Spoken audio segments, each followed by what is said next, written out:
Hey everyone, it's Bryce here at Nick Rail Music in Santa Barbara, and today I've got this alto sax that we got in the shop recently from Eastman EAS. So this is their EAS-850 Rue Saint Georges model. This is one of their higher end offerings aimed more toward the intermediate pro player, and it's really nice. So I just wanted to show it off to you guys while we had it here. So we'll start off with some of the basic features. You know, cosmetically, you've got, of course, the brand here on the bell, but also this wonderful engraving. You know, it's really elaborate and nice and well, pretty. Honestly, it's kind of flowery design going up the bell, up the bell bow as well, all around here on the back of the bow. I think it really looks great. It's quite stunning, if I do say so myself. And some other things we got here down at the bottom is this guard for the low C sharp key here, which is something you don't really see on many instruments, but it's really nice because this key is usually just kind of left out in the open and can get bumped. Especially I've seen quite a few where people will set it on the stand and they put the stand too low and it bumps into the C sharp key and bends it all over the place. So it's kind of nice to have a little bit of extra guard there, you know, just to help that out. And then coming around to kind of the main stack, you can see these pearls. Actually aren't pearls. They're, I think on the website they specify them as silver-plated touch pieces, but pretty much they're just flute touch pieces, you know, like you would see on flute keys, and just slapped right on the saxophone, and it's really cool. I kind of like it. You know, it gives it a little bit of a, you know, it feels pretty much the same as a pearl. You know, you don't notice really the difference. It's a little more metallic, obviously, but I think they feel really good, and you know, they kind of look pretty cool too. You know, it gives it a little bit of that extra flair that kind of helps it stand out.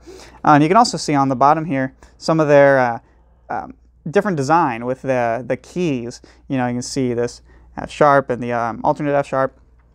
Some of these side keys that it's got a little bit of a different design language, if you will, you know, to shape these keys a little bit differently, again, to help it stand out, give it some differentiating features, and little things like on the alternate F sharp here, the spine of the key kind of curves here, which you don't always see. You know, little things like that really give it its own personality, and just little upgrades that are really neat to see.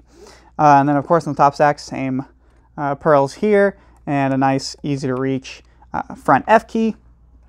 You've also got things like on the G key, this bar here, you know, this kind of curved bar here to help stabilize the lever on the G, and you can see it down here on the key cup arm itself. And this is just to kind of help it from getting bent around all over the place, you know, especially with the lever. You know, the button itself, it's a very long arm, and so that tends to get bent down a lot, just because it's a lot of leverage right on that button, and it can bend it down, and then you know, sometimes throw that key out of alignment. So that's just a little bit of precautionary piece to put there to help it not bend quite as easily, help it stay in adjustment a little bit easier. Other than that, you've got some of the keys, some of the rods are silver and rather than gold, so that gives it a little bit of extra pop, a little bit of flair there. And down here around on the back, this octave key actually is quite large, and it's obviously more of a round shape, but it's kind of got this little cutout here, you know, so up here is a little thicker, and it's a little thinner down here where your thumb would go, so it's nice and easy to get to, but you won't be, you know, necessarily slipping off of it. And it's really easy to get to. You know, you don't have to reach or stretch your thumb or anything to get around there. It's pretty comfortable. And the whole horn, you know, is just really easy to get around. I've got slightly smaller hands, and so sometimes I'll find certain instruments, not usually alto, usually it's the larger instruments like tenor and bari, you know, harder to get around. But even on alto, I've had some that the palm keys come out too far, or the table is really far away from my pinky. But this thing is just, it's all right there. You know, I just literally picked it up and just played it, and everything was right there, right where I expected it to be. And that was really nice, you know, compared to some instruments where I gotta change my hand position and try and stretch and everything.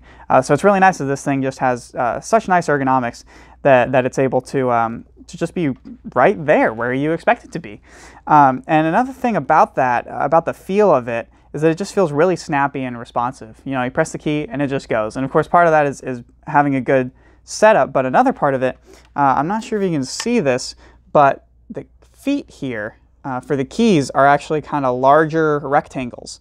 So that gives the key a little bit more surface area, you know, to press other keys where you have instances like, you know, the B key hitting the C key up here, you know, and this one here as well hitting the C key. Gives it a little bit more surface area to make contact. It gives it a really nice solid feel with no lag and just really snappy and a really positive feel in the hands. So that's kind of, you know, just one of those little things that they put in there that just makes the whole horn feel even better. And of course they have that on the bottom stack as well. So another thing with this instrument is you get this deluxe case. So I just wanted to show it off real quick. So it's got their Eastman branding on the front. It's got some pretty large pockets, which look looks pretty sturdy, honestly, this whole thing. So again, this is their deluxe case, and around the back, you've got some padding here. And if you can see the little buckles, it has backpack straps in here. You strap on here and you'll be able to throw this on your back, you know, of course, more storage and things like that. And so it's kind of nice to have this little padding and some breathability area so that your back doesn't get quite as sweaty. And this is really neat because, you know, not many cases have backpack straps. Sometimes you have to go out and get a specific one. But with their deluxe case, it's all built in, it's all there. And of course, you can tuck those away if you don't need the straps. It's really handy. I'm kind of a fan of having this little foam back, you know, here so that it's a little more comfortable to carry. And then, of course, the inside is pretty standard as you would expect. You get some, you know, stock mouthpiece and a cap that goes in the end, kind of inspired by the old Selmers. You know, they used to have these style of little plugs there, so that's kind of cool. And of course, the padded inside for your saxophone and a little compartment so you can keep your accessories and things like that. So pretty standard on the inside there, but a really nice case overall. And so now that we've gone over some of the features of this thing, I'm gonna go ahead and play it, give it a little test play, so you guys can see how it sounds, and hopefully you like it. Thanks for watching.